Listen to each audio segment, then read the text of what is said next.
I wanted to go over some of the questions from quiz number 1 with you. So I wanted to start with number 14, and that question said 8/9 z minus 1/2 equals negative 2/3 z plus 1/6. And I think the easiest way to attack this problem would be to multiply through by the common denominator so that you don't have to deal with fractions. So you see that you have a 9, a 2, a 3, and a 6 in the denominator. So if you multiplied everything through by 18, then you would be getting rid of all fractions. So when I say multiply through by 18, I mean each term.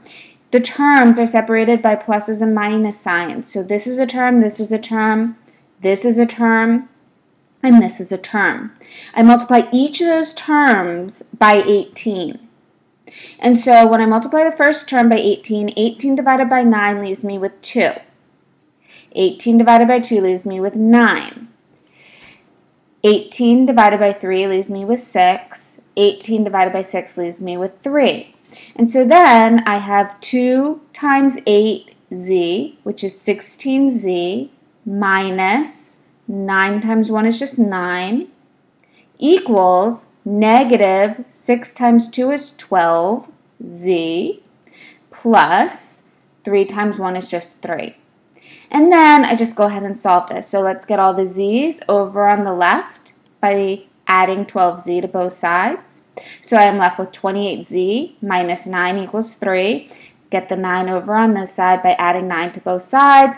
You get 12 over 28 as z, but simplify that please to z equals 3/7. Number 16 gives you xy equals 49 plus 7y. So the first thing you want to do in this question, they're asking you to solve for y, is to get all the y's on a side all by itself. So let's get this y on the left by subtracting by 7y on both sides. So then we're left with xy minus 7y equals 49. Well, now you see that you have all your y stuff on one side and everything else on the other side, which is great. You want to isolate that y even further by factoring it out. If you factor y out, then xy divided by y leaves you with an x, minus 7y divided by y leaves you with a 7. So now we're left with y times the quantity x minus 7 equals 49. If we divide both sides by x minus 7, we're left with just y equals 49 over x minus 7. So the important things here are that you first get all the y stuff on a side by itself, and everything else goes to the other side, and then you isolate that y further by factoring it out.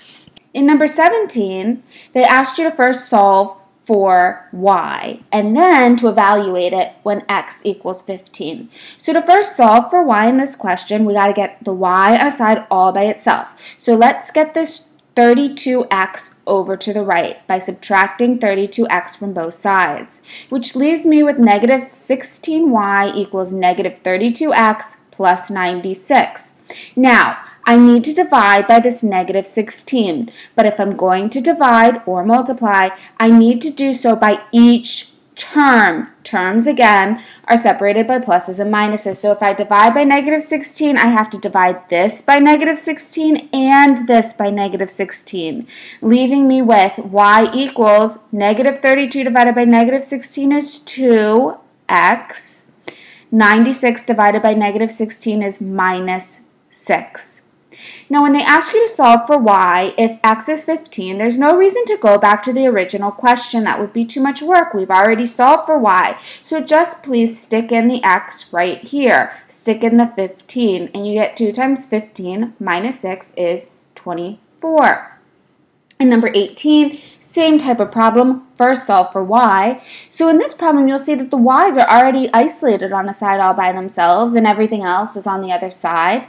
So I need to factor out this y even further. 13y divided by y is 13, minus xy divided by y is minus x. So I have y times the quantity 13 minus x equals 17. Divide both sides by 13 minus x, and you get y equals 17 over 13 minus x.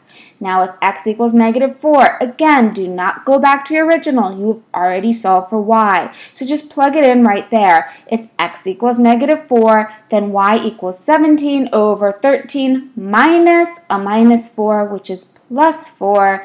In other words, 17 over 17, which equals 1.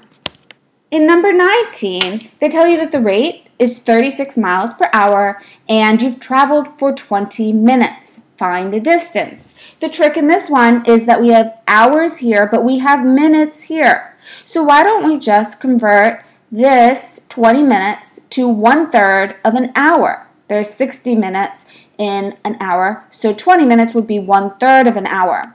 Well, then you have 36 miles per hour times 1/3 of an hour. Hours cancel out. And 36 divided by 3 is 12 miles. In number 21, they're asking you to write an equation for the pattern that you see. So let's see what's happening. First of all, our y's are decreasing by 250, minus 250, minus 250, minus 250. And our x's are going up by 1, plus 1, plus 1, plus 1. So the slope, the y over the x, the change in y over the change in x, is negative 250 over 1. But we need to take into account our y-intercept, or where we start with this equation. We start at the point 0, 1500, so we got to shift our y equals negative 250x graph up 1,500 units, because if x is 0, y should shoot out a 1,500. If I forgot to add this plus 1,500, then if I put in 0, I would get out a 0. So you need to take into the account where we're starting here.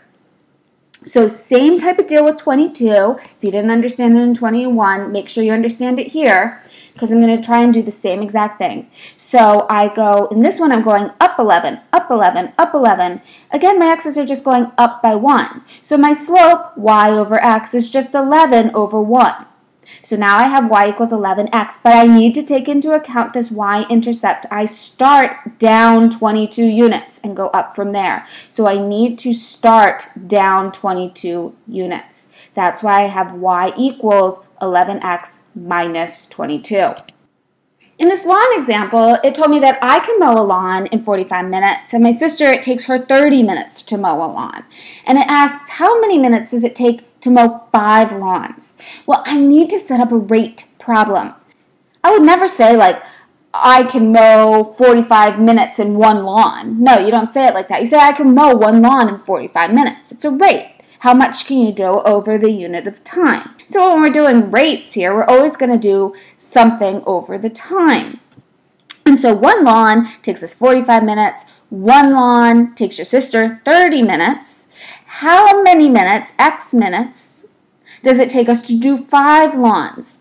Well, now we have all our units. Lawn per minute plus lawn per minute equals lawn per minute. So that checks out. Since it all checks out, I can get rid of the units. I don't need to write it. Right, 1 over 45 plus 1 over 30 equals 5 over x. That's the same thing as I just had without the units.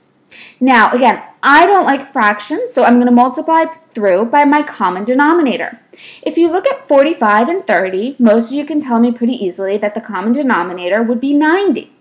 But now we have this x, so we got to take that into account too. Our common denominator thus becomes 90x. So multiply each term by 90x, this term, and this term. And so when we multiply 90x, well, we do 90 divided by 45 leaves us with 2. 90 divided by 30 leaves us with 3.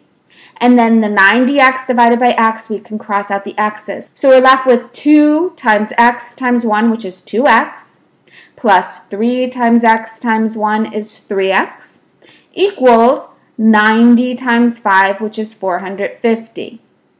3 plus 2 is 5x equals 450. Divide by 5, and we get x equals 90 minutes, meaning it takes you and your sister together 90 minutes to mow 5 lawns. The last problem says that you buy 15 articles of clothing at a clothing store. Each shirt costs $3 and each pair of pants cost $10. The total cost is $94. How many shirts and how many pants did you buy? So you have 15 articles of clothing total. If, for instance, we say that we have X shirts, that would leave 15 minus X of the pants because together we have 15. So, $3 per shirt plus $10 per pant equals $94 total. And then we just distribute this 10. So we get 3x plus 150 minus 10x equals 94. Combine like terms, 3x minus 10x is negative 7x plus 150 equals 94. Subtract 150 from both sides. We get negative 7x equals negative 56. Divide both sides by negative 7. X equals 8.